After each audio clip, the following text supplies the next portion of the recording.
नमस्कार दोस्तों, मैं अजीत द्विवेदी अपने YouTube चैनल पर आज आप लोग को देखो पढ़ाने वाला हूँ साधारण ब्याज। साधारण ब्याज जैसा कि आप लोग देखते हैं कि ये है तो साधारण ब्याज, लेकिन इनके जितने पार्ट होते हैं उसके रिगार्डिंग बहुत लंबा हो जाता है। बहुत सारे इसमें कंपटीशन में क्वेश्चन आते हैं। तो पहला साधारण ब्याज का देखो कितने टॉपिक को पढ़ना है। साधारण ब्याज पढ़ना है, यानी साधारण प्रश्न पढ़ना है इस पर। दूसरा पढ़ना है जब ब्याज मूलधन का a/b हो जाए। तीसरा पढ़ना है जब मूलधन अपने का a/b गुना हो जाए। और चौथा पढ़ना है जब दो समयों का मिश्रधन ज्ञात हो। पांचवा पढ़ना है ब्याज की औसत दर पर आधारित प्रश्न। छठा पढ़ना है जब ब्याज का योग या अंतर ज्ञात हो। सातवां जब ब्याज की कोई दरें हो। आठवां क्वेश्चन है जब धन अपने का n गुना हो जाए। और नौवां क्वेश्चन है और लास्ट क्वेश्चन जब धन t1 वर्ष में अपने का n1 गुना और t2 वर्ष में अपने का n2 गुना हो जाए। सबसे ज्यादा क्वेश्चन इससे पूछे जाते हैं और एक यहाँ से पूछा जाता है। ये दो तीन टॉपिक जो इम्पोर्टेंट ज्यादा क्वेश्चन पूछे जाते हैं, एक यहाँ से पूछे जाते हैं, लेकिन हम लोग पढ़ेंगे पूरे के पूरे। तो अब पहले साधारण प्रश्न, हमको उम्मीद है कि आप लोग अगर कंपटीशन की तैयारी कर रहे होंगे तो साधारण प्रश्न सबको पता है, इसलिए मैं एक इसका उदाहरण ले रहा हूँ। इसके बाद में आपको मूलधन अपने का a/b गुना हो जाए इस पर बताने वाला हूँ।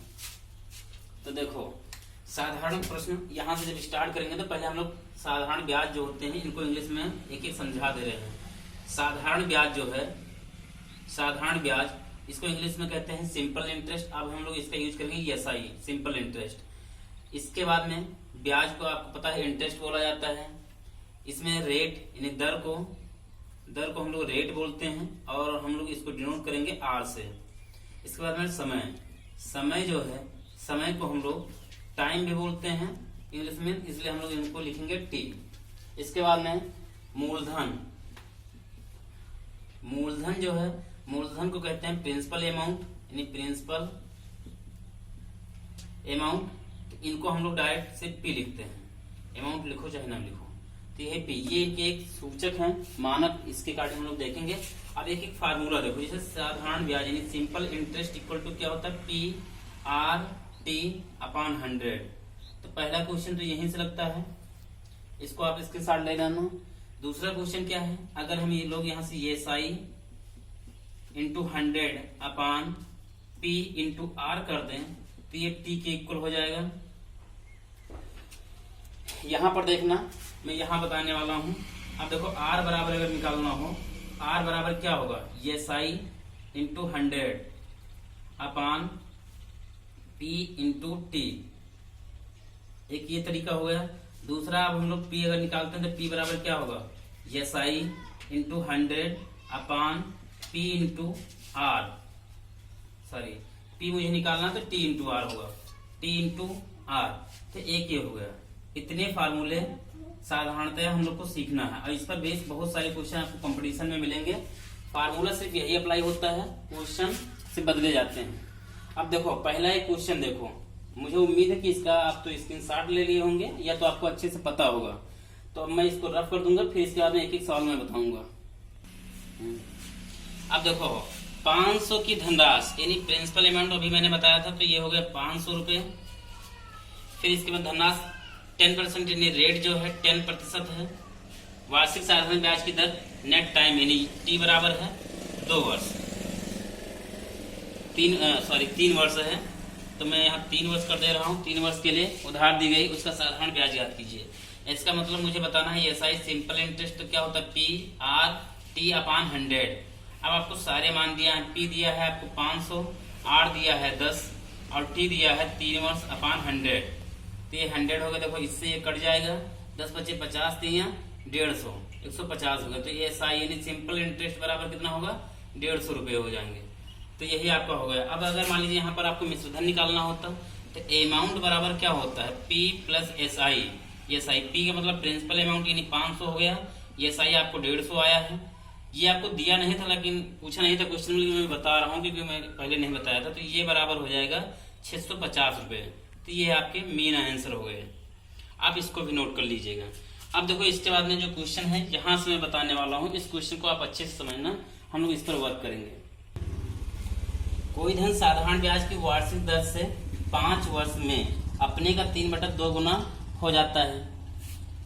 ब्याज की वार्षिक दर ज्ञात कीजिए। तो देखो इस क्वेश्चन को हम लोग पहले क्या लगाते हैं, ब्याज की वार्षिक दर यानी रेट पूछा है, दर वार्षिक दर।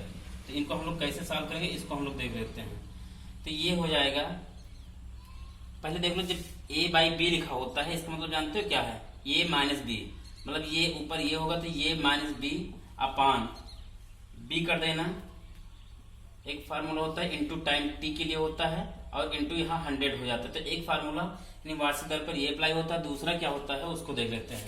वो भी होता है ये माइनस बी, यानी जो संख्या बड़ी होगी उससे घटा दिया जाता है। जैसे बी माइनस ये कर दो, अगर मान लीजिए बी बड़ी है तब यहाँ अपान ये हो जाएगा, इंटू टी हो जाएगा और इंटू 100 हो जाएगा। तो ये दोनों फार्मूले अप्लाई होते हैं। अभी इस पर मैं कोई सवाल नहीं करवाने वाला हूँ इसलिए मैं इसको रफ कर रहा हूँ। तो इसको देखो, अब ये चीज पहले लिखा है यानी 3, तो 3 माइनस बी, बी का मतलब 2, तो यहाँ पर 2 हो जाएगा अपान बी यानी 2 गुणे समय कितना है 5 वर्ष और इंटू 100 कर दिया जाए। तो देखो 3 में से 2 गया, कितना हो गया 1, तो ये हो जाएगा 1 गुणे 100 बट्टे 5 दूनी 10, 10 करना 10 धामा 100। तो वार्षिक रेट यानी दर आर बराबर कितना है 10%। तो पहले क्वेश्चन का आंसर हो, देखो कितना आसान है। सिर्फ हम लोग क्या एक माइंड में इस फार्मूले को रखें कि ए माइनस बी इंटू 100 अपान बी इंटू टी, जहां पर ये इसके दोगुना है। मतलब ए क्या है, अब एक चीज मैं आपको समझा दूं, जैसे मान लीजिए 3/2 मैंने लिखा था, देखो ये क्या है यहाँ पर और बी क्या है। तो इस तरह से ये देखा जाए तो ए को बोला जाता है मूलधन और बी को बोला जाता है ब्याज। ये क्वेश्चन में बदलता भी रहता है लेकिन याद रखना। उसी तरह से दूसरा क्वेश्चन देखो, एक धनराशि साधारण ब्याज की वार्षिक दर पर उधार दी गई, वह 3 वर्ष में अपने को 5/4 गुना हो गई। ब्याज की वार्षिक दर ज्ञात कीजिए, अपने का 5/4 गुना हो गई। इसका मतलब क्या है, यानी टाइम जो है वो दे दिया गया है और 5/4 गुना यानी a बाई बी बराबर 5/4, मतलब क्या हुआ a बराबर 5 और b बराबर 4। अब फार्मूला वार्षिक दर जो अभी ऊपर पढ़े हुए इसी का वार्षिक दर, वार्षिक दर हम लोग को क्या करना है a minus B into 100 upon b into T. अब दिया क्या क्या है उसको लिख लो। वार्षिक दर मुझे ज्ञात करना है, 3 वर्ष दिया है और ये दिया है, ठीक, यानी टाइमिंग टी बराबर दिया है 3 वर्ष। तो अब इनको सॉल्व करो, 5 माइनस 4 इंटू 100 अपान 4 गुणे 3 वर्ष है तो गुणे 3, 5 में से 4 गई, इसको मैं इधर सॉल्व कर रहा हूँ। देखो 5 में से 4 गई, या मैं इसको थोड़ा रफ कर दे रहा हूँ, यही कर देता हूँ। अब 5 में से 4 गया, हो गया 1 गुणे 100 बटे 4 गुणे 3, तो 4 गुना 4 25 चौके 100, तो ये हो जाएगा 25/3% वार्षिक दर होगा। या इसी को कर दो 3/24, 8 सही बटा 3% वार्षिक रेट। तो इसको यहाँ पर डायरेक्ट लिख दो, दर बराबर क्या हो जाएगा 8 सही बटा 3% वार्षिक। बस यही आपका आंसर हो गया। मैं इतना समझा रहा हूँ तो इतना टाइम लग रहा है, नहीं तो कंपटीशन में क्या होता है कि यही सवाल विद इन सेकेंडों में, 20 या से 30 सेकंड में सारे सवाल लग जाते हैं, 20 सेकंड मैक्सिमम हुआ। तो आप इसको देखिएगा, नहीं समझ में आता दोबारा इसको रिप्ले करके देखिएगा।